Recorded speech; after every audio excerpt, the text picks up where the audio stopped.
And warmer from the low, welcome to lovely Las Vegas for Coast to Coast Hoops with myself, Greg Hoops Peterson, now part of the VSiN Family Podcast. We have an excellent podcast for you as we're going to be joined in segment number 2 by Ethan Bock, who does an incredible job over at Portal Report. We're going to be chatting with him about what we're right now getting in the landscape of college basketball. Things have been quite slow in the portal over the last few weeks. It does feel like, for the most part, the transfer portal has very much slowed down, but not for Bethune-Cookman. You're going to find out about that in a minute or two, but we're going to be talking about just some of these interesting transfers for the upcoming season, because over at the Portal Report, they did a nice job posting up some videos about how some of these guys' games are going to be translating over at their new school. So we're going to be talking about that with a few of these guys, including Pops Isaacs. Going to take quite a bit of a look at that. Some of the things that we want to take a look at for the upcoming season, and some of the things that are a little bit murky still with regards to waivers, and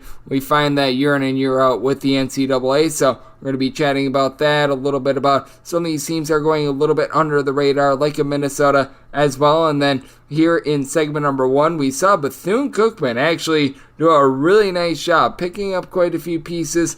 I feel like some of these smaller schools have been holding out on us just a little bit, so we've got a little bit of news on that front as Bethune-Cookman announced a lot of signings, and we're going to be diving in that here in segment number 1. And if you do have a question, comment, segment idea, what have you for this podcast, you have one of two ways we fire those in. First one is my Twitter/X timeline at GNet_D1. Keep in mind, there's they meet us on Matter, so as per usual, please do send these into the timeline.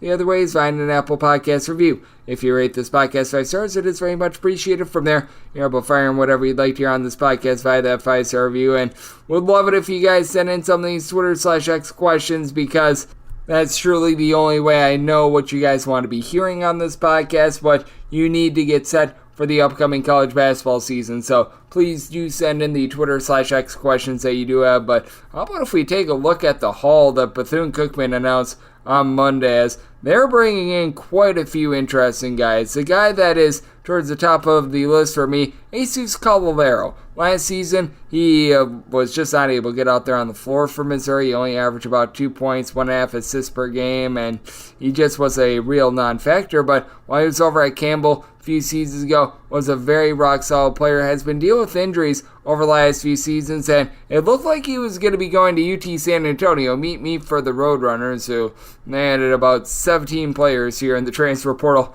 during the offseason, but for Cavallero, now he's going to be heading on over to Bethune-Cookman, and he's going to be looking to recapture some of the form that he had during the 2021-22 season. Was limited to 5 games during the 2022-23 campaign, was ineffective this last year, but during that 2021-22 season was averaging about 9.5 points, was able to give the team 4 assists, 5.5 rebounds per game. That's out there in the Big South, where I would say that that's even a little bit of a lower level of competition than what he's going to be facing out there in the SWAC as well. It's a career only about 26% three-point shooter, but at 6'7", 6'8", he's able to be a little bit of a point forward, although I don't know if he's going to need to be, as Brayon Freeman is going to be coming into the program as well. When we saw him at Rhode Island 2 seasons ago, he was able to put up some very nice numbers. He was averaging over at Rhode Island about 38% on his three-point shooting, was a starter for them, 14 points, 3 assists,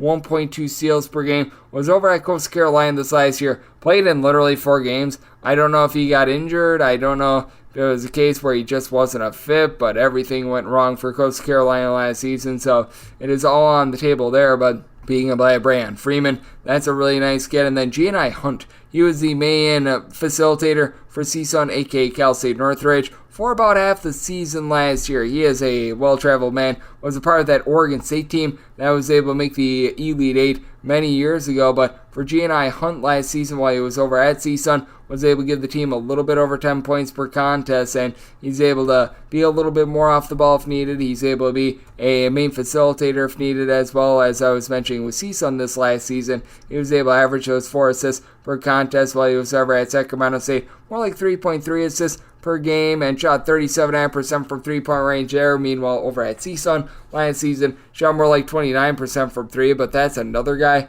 that was a starter at a pretty solid school over there at CSUN. I like what they're doing in terms of hitting the transfer portal for Bethune-Cookman as they lose darn near everyone including the likes of Zion Harmon and that entire great backcourt from a season ago. And then additionally, they had one or two other pickups that were a little bit more under the radar that should be able to help them out as well. Antoine Jones, he was over at Central Florida this last year, averaged about 4.5 points per game, and this guy has been all over the place. He was at Creighton for a year or two. He began his career over at Memphis, spent some time at Louisiana as well. Just has never really been able to find that consistent playing time.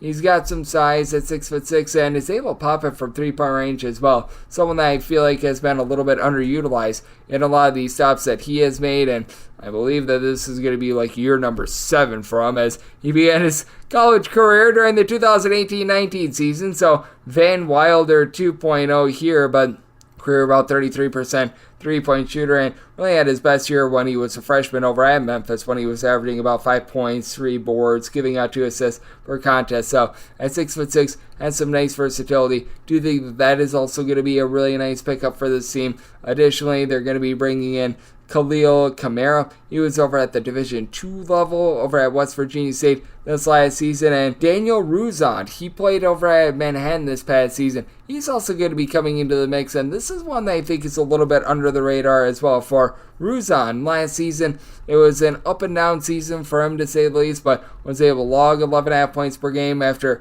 playing for a very sparing amount of time over at Weber State when he was a freshman at Weber State. Came in off the bench for about 9 minutes per contest, averaged 3 points per game. Last season over at Manhattan, he was able to log about 11.5 points, 4.5 rebounds per game. Not going to be one of those stretch big men at 6'9". Did not shoot a single 3 a season ago, but should be able to come in, fortify things down low, as most of the pickups for Bethune-Cookman, they were more in the backcourt to be able to fortify that front. And additionally, along with that as well, Trey Thomas. He was at Hampton this last year. He averaged 6.5 points per game. He was limited due to injury, but that's another guy that should be able to come in, be able to make some nice contributions as well as for Bethune-Cookman.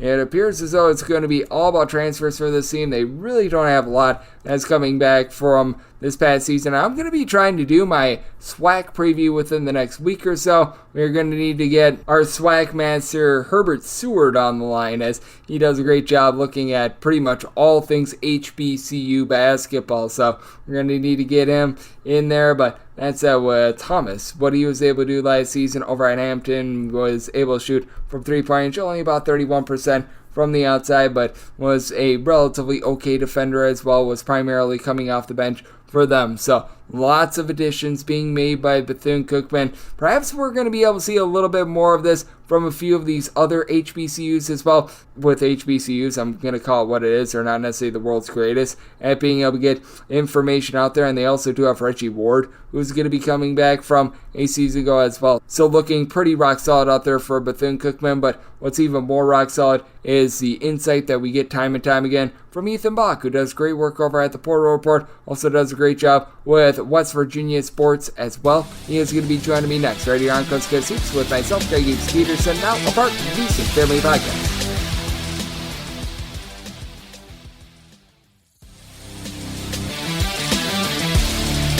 And we're back here in lovely Las Vegas for Coast to Coast Hoops with myself, Greg Peterson, now part of the Beast Family Podcast, and it's always great to be joined by this man, Ethan Bock. Does such a tremendous job. Take a look at this wonderful game of college basketball over at the Portal Report, where he's one of the main men over there. Take a look at not just the transfers that we've gotten, but I know that they're doing a nice series of taking a look at how these guys are going to be translating over to their new teams. They've been doing some nice video breakdowns over the last few weeks, so that's been nice to see for those who are fans of West Virginia sports, as well as their football season is getting going in the matter of days. He does great work over at West Virginia Sports now as well. You're able to follow Ethan on Twitter/X at his first and last name, Ethan Bock, and then a underscore after that. And Ethan, it's always a pleasure, my friend. Thank you. Thank you, Greg. I appreciate it. I appreciate you, Ethan. And Ethan, we have seen a couple last-second moves in the transfer portal with Tyshawn Claude heading on over to North Carolina, David Hewitt heading on over to Kansas. These are moves that happened in August, and frankly, these are like some of the only moves that have happened in August with regards to, shall we say, a bigger name and more upside guys. But how do you take a look at these guys that maybe are still dangling out there in the transfer portal and or got a little bit of a late start? Because oftentimes I do find that these guys tend to be guys that seem to struggle a little bit towards the beginning part of the season. Yeah, we talked about it a little bit last time I was on. Just If you're in the transfer portal at this point, you're most likely lost in the shuffle, unless you just have a weird waiver situation that could get settled in the fall. But there's really not that much talent left in the portal at this point, and I guess that helps that there wasn't any just weird summer coaching moves or any team departures. I think the NCAA did a little bit better job this summer laying down when you could enter,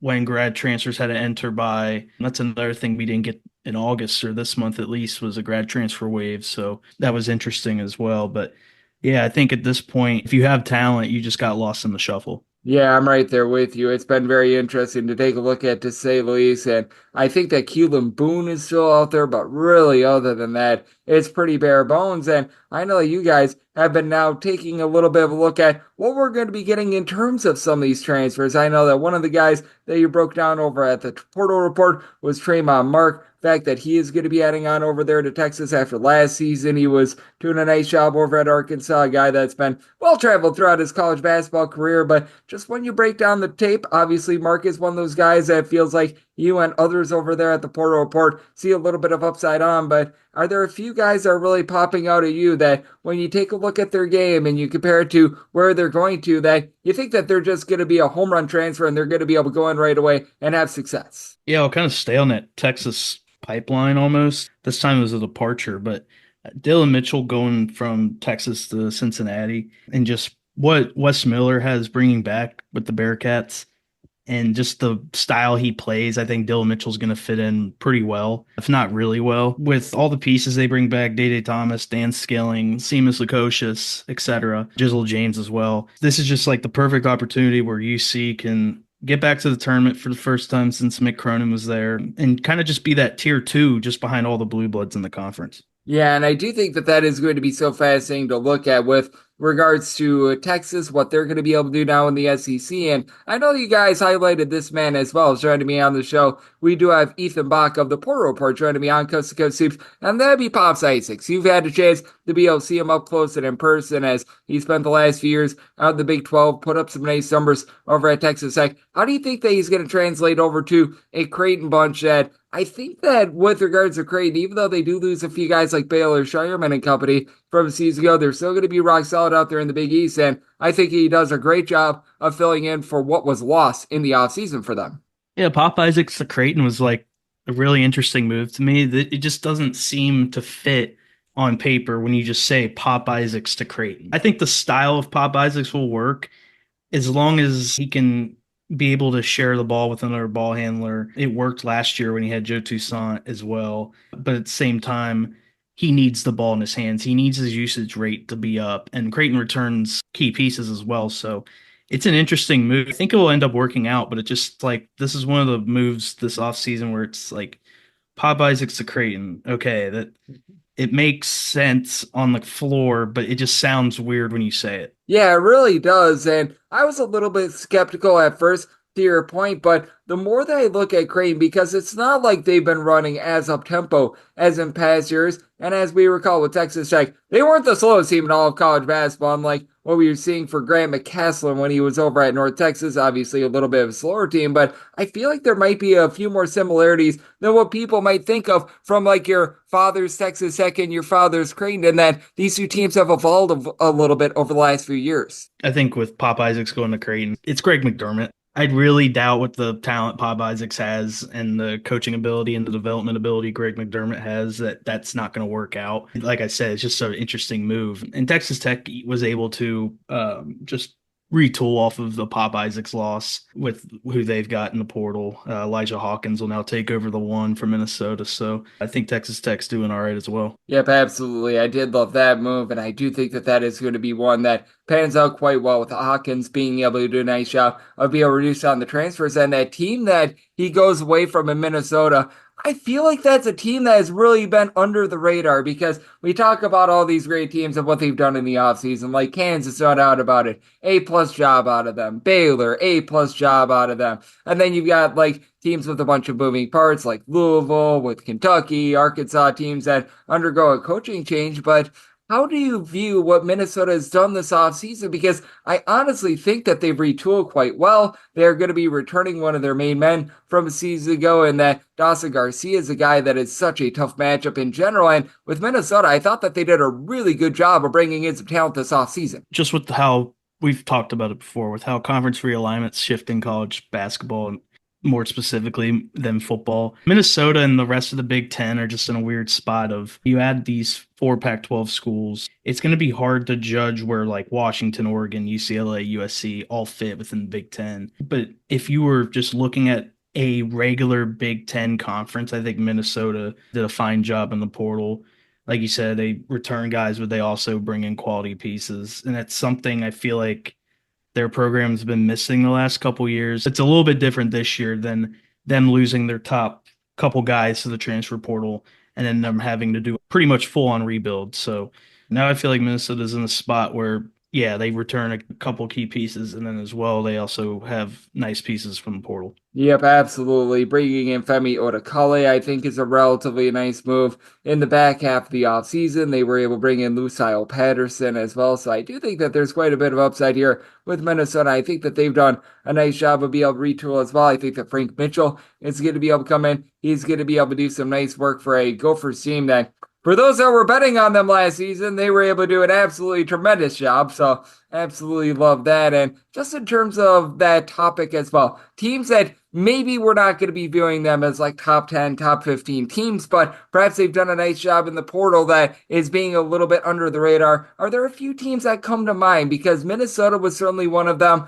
that I just sat there and I said, man, more people I feel like should be talking about them a little bit. And then I take a look a little bit further down the line as well. And I take a look at the way that Pittsburgh has been able to retool things as well. Being able to bring in Damian Dunn, I thought was a move that very much went under the radar along Cam Corrin. I think that those are two moves that are going to work out really well for them. I also like what Pitt's done this offseason, and I feel like Jeff Capel and his staff have done this formula the last couple off seasons, pretty much since the portal really took over the offseason, where they're not really getting like the five-star transfers, but they really truly are just retooling their roster by bringing in guys that actually fit within their system. And I feel like a lot of teams are missing that. Even if Capel's getting a fifth year senior, it's a guy that fills in for 30 games, fills in for a season, actually fits in pretty well. But Capel and the staff also bring in guys with 2-3 years of eligibility the last couple of seasons. So adding a guy like Damian Dunn who has experience at Temple and Houston,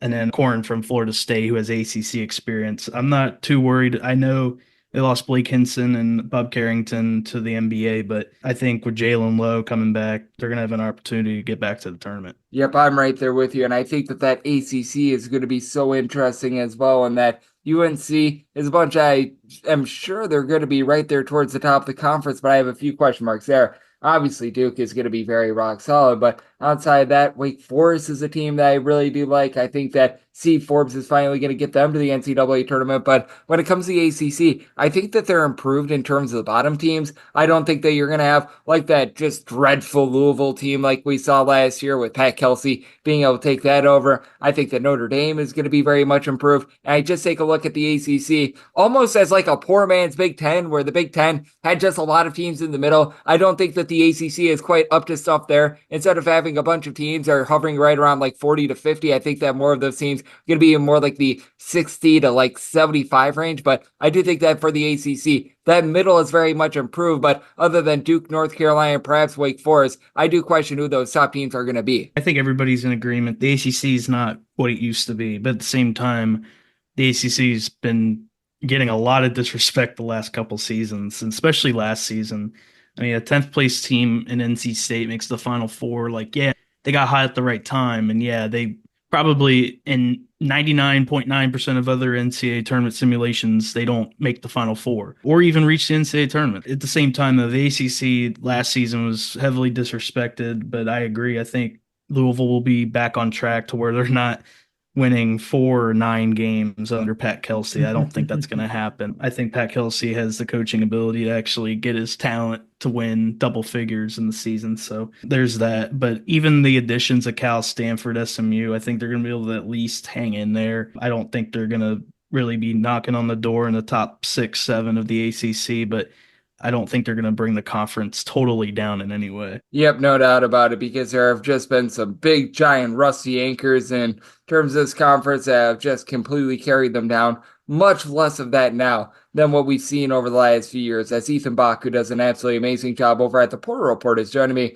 on Coast to Coast Hoops. And then when it comes to the mid-majors, I know that you guys over there at the Porter Report have done a great job on that front, and maybe it's cheating a little bit, but I feel like Dayton bringing in Zed Key, Pasha Alexander, that's just an absolutely incredible haul for them. But are there a few mid-major teams that you take a look at and you think that people should be taking note of them for the upcoming season and have really done a nice job bringing in some talent via the portal?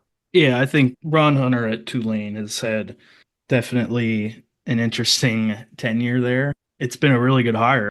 Tulane 6, 7, 8 years ago when Houston and Cincinnati and Wichita State were running the conference, Tulane was winning maybe 2 games in the whole league. So to see that turnaround, Tulane now has an opportunity with now SMU out of the conference, Houston out of the conference, Cincinnati, UCF over the last couple of years out of the conference. They now have the opportunity to, I'd like to see them take that next step. You still have good teams like UAB, Memphis in that league, but see Tulane take that next step. I think the program's on the right track. Bring in Power 5 guys like a Sion James from Duke or Amari Jordan from Georgia, a couple other guys too from Power 5, which says a lot for a school that had no momentum 5 seasons ago. Yep, I'm right there with you, and I do think that it's going to be really interesting to see what we get out of them this offseason. And is there just anything on your radar that you're taking a look at the next few weeks in terms of getting set for the upcoming season and just having a way of knowing what we're going to be getting for this college basketball campaign? Because right now I feel like we're in sort of that awkward holding stage where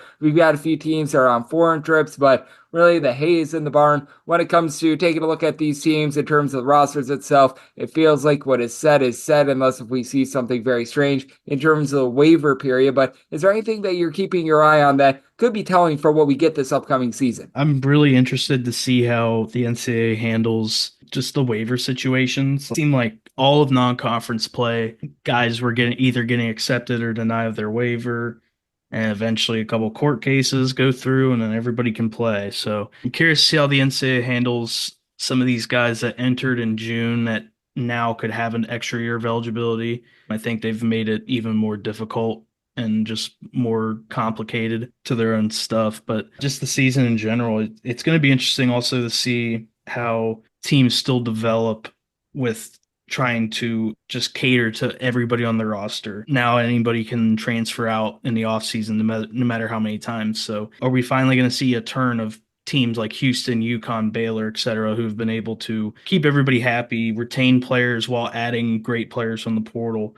Are we going to see that trend continue upward, or is it still going to take a little bit more time? Yep, I think that is going to be interesting to find out, as well as with the NCAA. The one thing that's consistent about them is that they're going to be so incredibly inconsistent, but a man that is as steady as they come with regards to great college basketball knowledge and insight. That'd be you, Ethan. You do such great work over at the Porter Report, West Virginia sports, and so much more. So, well, the good people at home know it's all on tap for you and how people can follow along on social media and other platforms. Yeah, you can follow us at the Porter Report on Twitter or X now, as we call it. We'll be posting videos of transfer highlights and any updates if we have any within the next couple of weeks here. So follow us on there, and then you can find my West Virginia work at wvsportsnow.com. And Ethan does an absolutely tremendous job on so many different fronts that every single time he joins me lends such great insight. So big thanks to Ethan for joining me on Coast to Coast Hoops, part of the VSiN Family Podcast. And if you do like hearing from this fine podcast, Coast to Coast Hoops, you're able to subscribe wherever your podcast, Apple Podcasts, Google Play, Spotify, Stitcher, and TuneIn. And if you have a question, comment, segment idea, what have you for this podcast,